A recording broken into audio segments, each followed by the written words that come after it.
자, 경기를 안 보신 분들은 스코어를 듣고 깜짝 놀라셨을 만한 그런 경기가 있었습니다. 바이에른 뮌헨이 간밤에 있었던 경기에서 무려 5실점을 하면서 1대5로 대패를 했어요. 아인트라흐트 프랑크푸르트를 상대로요. 역대급 대패, 망신살이 뻗쳤는데요. 이 김민재 선수가 패배의 원흉인지 무려 5골을 내줬는데 수비수가 책임이 없을 순 없거든요. 그렇다면 패배의 지분의 몇 프로 정도인지 한번 찬찬히 따져봤습니다. 그 결과를 여러분과 함께 공유해 보겠습니다. 자, 김정용입니다. 9일, 한국 시간 9일 밤부터 시작된 분데스리가 경기 13라운드 경기였습니다. 독일 프랑크푸르트의 도이치방크 파르크에서 열렸던 경기고요. 바이에른이 프랑크푸르트에 1대5로 패배를 했어요. 자, 시즌 첫 패배가 최악의 형태로 찾아온 바이에른의 패배였습니다. 바이에른은 10승 2무 1패, 그러니까 이번 경기가 첫 패배였어요. 그동안 무패 행진이었죠? 그런데 그 첫 패배를 무려 5실점을 당하고 말았습니다. 선두 바이엘 공사 레버쿠젠과는 승점차가 3점으로 벌어지게 됐습니다. 프랑크푸르트는 7위예요. 그러니까 아주 약한 팀은 아니지만 바이에른을 늘 위협해온 그런 강팀은 아니고 중상위권 정도에서 이제 상위권 진입이 될랑말랑 이렇게 노리는 그런 정도 팀인데, 그런 팀과의 원정 경기니까 바이에른 입장에서 쉽진 않았지만 그래도 이 정도 대패는 뜻밖이죠. 경기 양상을 볼까요? 바이에른이 푹 쉬고 왔다는 점에서 사실은 많이들 기대를 했습니다. 바이에른이 그동안 특히 김민재, 케인을 중심으로 체력이 고갈된 선수가 많았는데 앞선 경기 우니온 베를린과의 홈 경기가 폭설로 연기가 됐죠. 저희 전 영상에서 상세히 설명드린 바가 있습니다. 그러면서 체력이 회복됐을 것이다. 그리고 오랜 시간 동안 충분히 경기 준비를 했을 것이다. 이런 기대가 있었습니다. 그런데 오히려 감각 유지에 실패한 듯 보였어요. 초반부터 거의 정신을 못 차리고 조직력, 전술 완성도, 선수들의 체력적인 준비까지 모든 면에서 다 완패한 그런 모습이었고요. 홈에서 준비를 잘 해온 프랑크푸르트의 강한 압박에 정신 못 차리고 두들겨 맞았습니다. 그래서 전반 12분 프랑크푸르트 선수들 이름이 쭉 나올 거예요. 전반 12분 마르무시, 전반 31분 에빈베, 전반 36분에 라르손, 이 3명이 연속골을 넣으면서 3대0으로 초반부터 바이에른이 맞았고요. 전반 44분에 키미히가 한 골을 만회하면서 후반전을 기대할 수 있지 않을까라는 생각하게 했습니다. 하지만 후반 5분에 또 에빈베, 후반 15분에 크나우프까지 골을 넣으면서 이 시점에 이미 5대1이 됐어요. 60분 만에 5대1이 됐습니다. 자, 바이에른은 후반전 시작과 동시에 풀백 2명을 바꾸는 교체를 단행했지만 효과는 전혀 없었고요. 오히려 역효과가 났습니다. 그 얘기는 좀 이따 해보고요. 심지어 공격자원 2명을 좀 일찍 교체했는데 그중 한 명인 그나브리가 거의 처음 공을 잡고 뭘 좀 해보려고 할 때 바로 부상을 호소하면서 잠을 무시하려고 다시 바뀌기까지 했어요. 그래서 막판에 공격 숫자를 늘릴 수 있었던 교체 카드를 일찍 써버렸고, 결국에는 이제 크게 지고 있는 와중에서도 포메이션을 딱히 바꾸거나 공격 숫자를 늘리거나 하지 못하고 좀 무기력한 패배를 당하고 말았습니다. 슛은 21회 대 13회로 바이에른이 조금 더 많았어요. 하지만 유효슛이 4대 6으로 오히려 적었다. 바이에른이 이렇게 좋은 경기를 하지 못했다라는 게 이 기록에서도 드러납니다. 자, 왜 이렇게 많이 먹었나 따져보죠. 구조적으로 보면 바이에른의 이번 시즌 내내 이어져 온 전술 문제가 이 경기에서 크게 터졌습니다. 바이에른 뮌헨이 전술적으로 완성도가 별로 없는 팀이라는 거, 좀 선수들이 딱딱 약속된 플레이를 하지 않고 좀 즉흥적으로 경기를 풀어갈 때도 있고 좀 개인 능력에 의존해서 풀어갈 때도 있다는 거 저도 많이 얘기했고요. 여러분이 경기를 보셔도 딱 감이 옵니다. 그죠? 이거 좀 빌드업을 탁탁탁탁탁 해나가는 그런 모습이 아니고 좀 선수들이 공 잡고 쫙 둘러본 다음에 줄 데 없어 백패스하고 이런 것들이 자주 반복되는 게 그동안 바이에른의 경기였죠. 이런 팀은 상대가 압박을 안 해주면 다행이에요. 바이에른은 강팀이기 때문에 상대가 압박을 못할 때가 많습니다. 그런데 상대가 압박을 강하게 할 경우에는 밀립니다. 그래서 어찌어찌 실점을 안 하거나 1실점 정도로 내주는 그런 수비진의 클래스로 겨우 버티다가 압박을 90분 내내 할 수 없으니까 상대가 강도를 낮추죠. 그때부터 뒤집는 게 그동안 패턴 중에 하나였습니다. 그래서 원정 경기, 그러니까 상대방 입장에서 홈 경기에서 바이에른을 맞아서 어떻게 좀 해보려고 강하게 압박을 할 때가 있었죠. 이번 시즌 기억나는 게 갈라타사라이와의 경기에서 갈라타사라이 그렇게 나왔고 바이에른 두들겨 맞았습니다.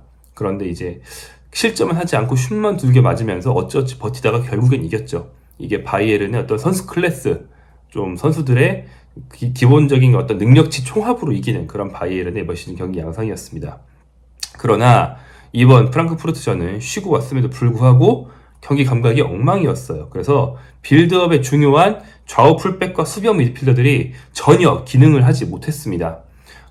풀백 알폰소 데이비스와 누사이르 마즈라위 이 두 선수가 센터백한테 공을 받으면 전방으로 줘야 될 거 아닙니까? 윙한테 주든 미드필더가 주고 받으면서 소유권을 확보하고 공격을 풀어나가든 해야 되는데 전혀 그 역할을 못했다. 그리고 공 순환의 핵심, 이 팀의 가장 핵심인 미드필더 요주아 키미히, 원래는 굉장히 잘하는 선수지만 이번 시즌 경기력이 정말 바닥이죠. 근데 이날 또 더 바닥을 찍었습니다. 그래서 키미히가 패스가 안 좋은 것도 안 좋은 건데 받으러 가는 움직임 자체가 엉망이었어요. 그러다 보니까 센터백한테서 풀백이나 미드필더로 공이 나가지 못합니다. 또 나가도 풀백과 미드필더가 오히려 실수를 해서 공을 다시 상대에게 줘버리고 바이에른이 두들겨 맞아버려요. 상대의 압박, 제압박을 통해서 이제 일찍 소유권을 상실하면 상대가 빨리 공격을 하기 때문에 바이에른은 그만큼 취약한 상태에서 수비를 할 수밖에 없죠. 수비 라인을 안정시키고 수비진을 구축하고 하는 게 아니고 상대의 공격에 바로 중앙 수비와 골키퍼가 노출되는 그런 상황을 맞게 됩니다. 이런 양상이 이날 좀 반복적으로 나왔습니다. 선수들이 그러니까 몸의 컨디션, 순발력뿐 아니고 정신적인 컨디션이 안 좋았다. 그러니까 좀 집중력이나 뭐 체력과 정신력 연관돼 있잖아요. 집중력이나 뭐 전반적인 전술 이해도가 떨어졌다. 디시전 메이킹이 나빴다라고 영어로는 얘기를 합니다. 그런 경기였어요. 단적인 예가 전반 20분에 김민재가 상대 롱볼을 헤딩을 했거든요. 김민재가 안전하게 헤딩을 따내서 동료의 헤딩으로 줬습니다. 근데 그걸 받으려고 바이에른 선수 2명이 겹쳤어요. 자기들끼리 부딪히면서 2명 다 공을 못 받고 공이 흘러나온 거를 프랑크푸르트가 주워가지고 다시 공격을 했거든요. 그러니까 바이에른은 상대 역습을 맞은 거죠. 근데 이게 얼마나 좀 한심한 플레이입니까? 자기 선수가 옆에 있는 거를 볼 정도의 시야가 없이 터널 시야였던 거예요. 그러니까 바이에른은 그런 선수가 굉장히 많았습니다. 투엘 감독이 전술이 원래 좋은 인물로 유명한데 이번 시즌 전술이 좀 안 좋죠? 그런데 선수 관리까지 실패한 게 이 프랑크푸르트전 패인이라고 할 수 있겠습니다. 대체 어떻게 지난 열흘 정도를 보낸 건지 정말 이해가 안 될 정도예요. 자, 그러면 5실점을 했으니까 실점 상황이 많잖아요. 이것만 얘기해도 시간이 많이 가거든요. 하나하나 따져보도록 하겠습니다. 그러면서 김민재의 지분이 얼마나 되는지 좀 얘기를 해볼 건데, 일단 두 갈식으로 결론부터 말해보면 김민재는 수비진 중에선 제일 책임이 적은 선수에 속한다고 할 수 있겠습니다. 자, 첫 번째 실점 상황입니다. 전반 12분 크로스가 넘어왔을 때 중앙 수비가 아닌 마즈라위에게 떨어졌어요. 이제 마즈라위가 제대로 걷어내지 못하고 땅볼로 대굴대굴 굴러간 걸 상대 선수인 치아비가 잡았습니다. 치아비가 슛을 할 때는 키미가 달라붙었는데 저지를 못했어요. 정말 쉽게 제쳐졌거든요. 키아비의 슛이 골대 맞고 나온 걸 이제 상대 선수가 주워서 결국 득점을 합니다. 김민재는 자기 쪽에서 수비를 할 수 있는 상황이 없었기 때문에 치비가 슛할 때 허겁지겁 가서 막아보려다가 실패하고, 또 리바운드 슛 때도 허겁지겁 가서 막아보려다가 실패하고, 이렇게 따라다니다가 말았습니다. 김민재는 할 수 있는 게 없는 그런 상황이었고요. 제가 얘기 안 했지만 앞서 크로스를 허용한 왼쪽 풀백 데이비스까지 이제 전반적으로 총체적인 난국이 있는 그런 실점이었다, 이렇게 보시면 되겠습니다.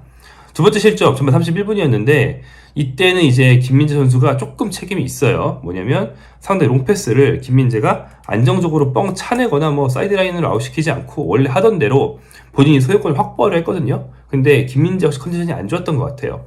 이거를 상대 선수인 크나우프와 경합하다가 빼앗길 뻔합니다. 근데 완전 빼앗겨서 돌파를 당한 건 아니고 크나우프한테 일단 공이 간 다음에 김민재가 거세게 몰아붙여서 넘어뜨려요.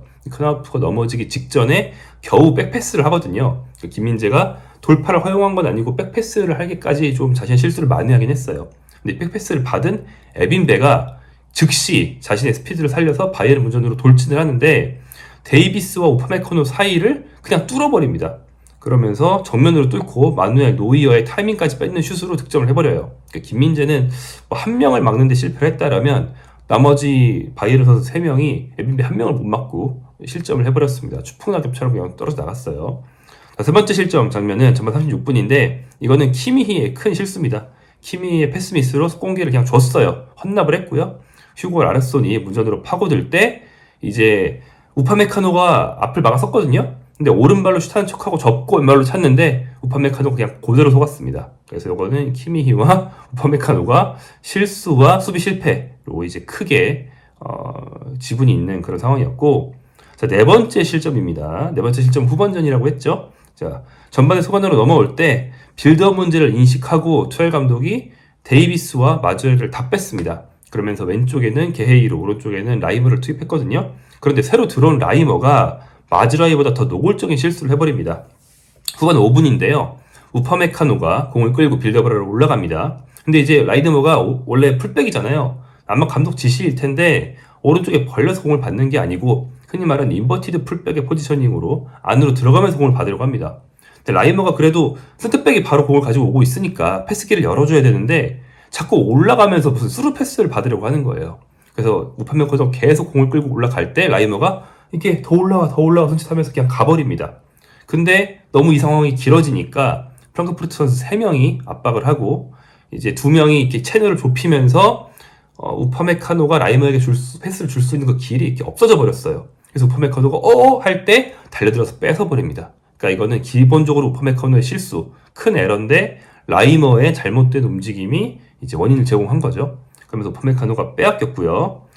또 김민재 없는 쪽에서 이게 이어지면서 실점이 되고 말았습니다. 에빈베가 문전으로 파고들 때는 바이에른 선수 3명 있었는데 상대 2명이 공을 주고받으면서 파고드는 걸 못 막았고 김민재는 또 다른 쪽에 있었어요. 에빈베를 막으러 허겁지겁 달려온 게 고레츠카였기 때문에 김민재는 고레츠카의 그쪽을 맡기고 다른 쪽을 막아야 했는데 이제 김민재가 뭐 해보기 전에 상황이 끝났습니다. 5번째 실점. 이제까지 앞서 말한 4개는 다 오른쪽에서 났습니다. 그러니까 김민재가 원래 왼쪽 센터백이잖아요. 오른쪽에서 난 실점들은 기본적으로 김민재가 없는 곳에서 난 거고 김민재가 그쪽을 막으러 갔다는 것 자체가 커버였거든요. 근데 이번에는 왼쪽에서 났습니다. 자, 상대 공격수 마르무시가 원터치로 공을 받고 딱 돌아섭니다. 그러면서 김민재와 우파메카노 두 센터백을 동시에 무력화를 했어요. 다만 이 터치가 좋긴 했지만 좀 길었어요. 그렇기 때문에 김민재가 따라가서 적당히 견제를 하면 슛을 못하게 만들 수 있었거든요. 근데 터치가 길었는데 이게 묘하게 스루 패스가 되면서 이걸 크나우프가 잡아서 마무리 슛을 해서 득점을 합니다. 근데 크나우프가 이제 마르무시의 터치 순간에 김민재 우파메카노보다 앞에 있었기 때문에 오프사이드 트랩일 수도 있었어요. 김민재가 손을 들었거든요. 하지만 이제 라이머가 이 두 센터백보다 뒤에 있었기 때문에 오프사이드 라인을 망가뜨렸습니다. 그러면서 크나우프가 이제 온사이드가 됐고 결국 득점을 하게 되었죠. 그렇다고 해서 뭐 라이머의 100% 과실이다 이렇게 말을 할 수는 없어요. 뭐 오프사이드 트랩을 쓰자고 한 것도 아니니까. 하지만 약간의 과실이 있고 이거는 이제 총체적인 문제라고 할 수 있고 뭐 김민재나 오프메이커는 한 명 한 명이 엄청 잘못했다 이런 상황은 아니긴 했습니다. 자, 이렇게 5개를 다 돌아봤는데 결론적으로 보면요. 김민재는 실점으로 유발된 실수, 또 수비 실패 이런 게 조금씩 있었기 때문에 뭐 그 책임이 아예 없진 않아요. 하지만 명백한 책임을 반복해서 저지른 우파메카노, 라이머, 키미히 등의 불안보다는 나았습니다. 이 동료들의 실수를 뭐 딱히 커버해주진 못했기 때문에 뭐 면죄부를 줄 수는 없어요. 다만 이제 김민재와 노이어 등이 동료들의 실수를 커버해주지 못한 그런 정도의 경기를 했다고 보시면 되겠습니다. 그래, 실점 외를 얘기할 때는 김민재에 대해서 호평할 게 좀 있습니다. 왜냐면 정말 고군분투했거든요. 경기 초반을 좀 해보니까 우파메카노가 완전히 오늘은 좀 아닌 것 같죠? 자동문인데다가 공을 그냥 주거든요, 상대한테.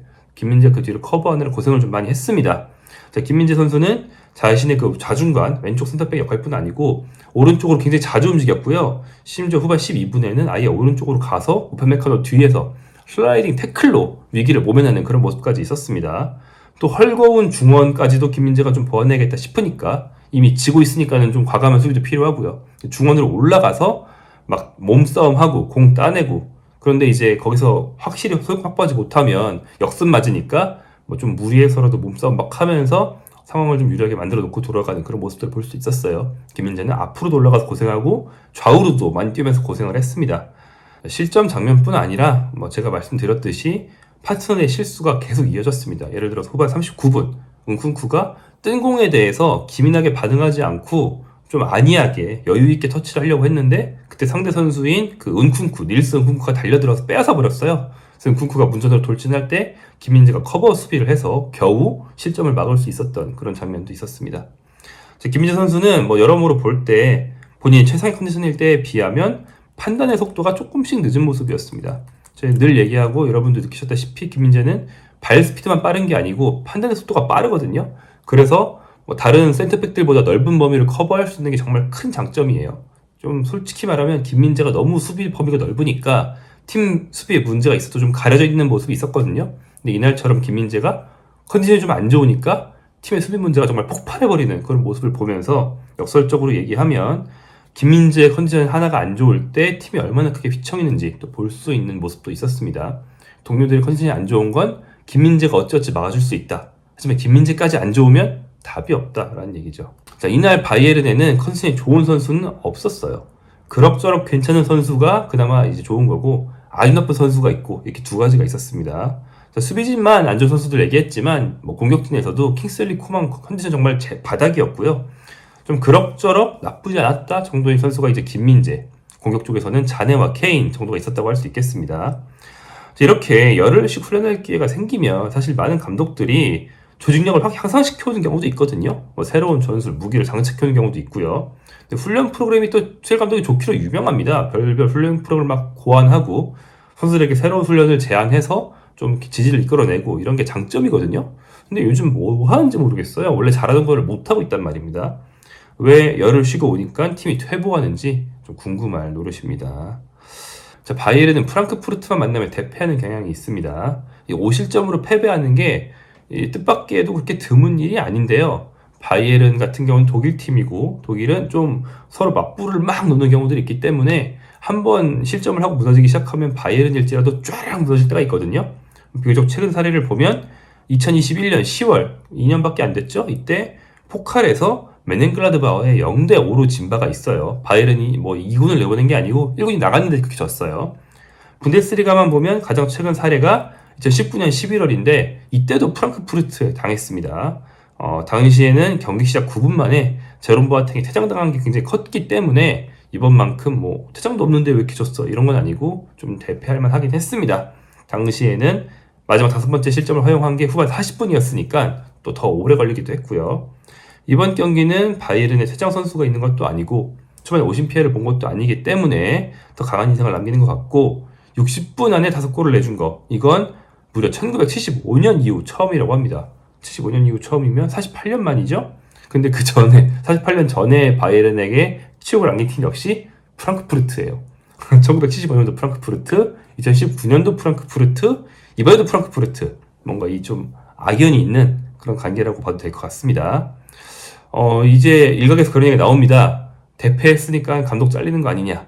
이제 그런 사례가 있거든요. 말씀드렸던 그 4년 전 2019년도 1대5 대패 같은 경우에도 이게 계기가 돼서 결국에는 코바치 감독이 잘렸어요. 하지만 그때에 비해서 지금 바이에른 성적이 좋습니다.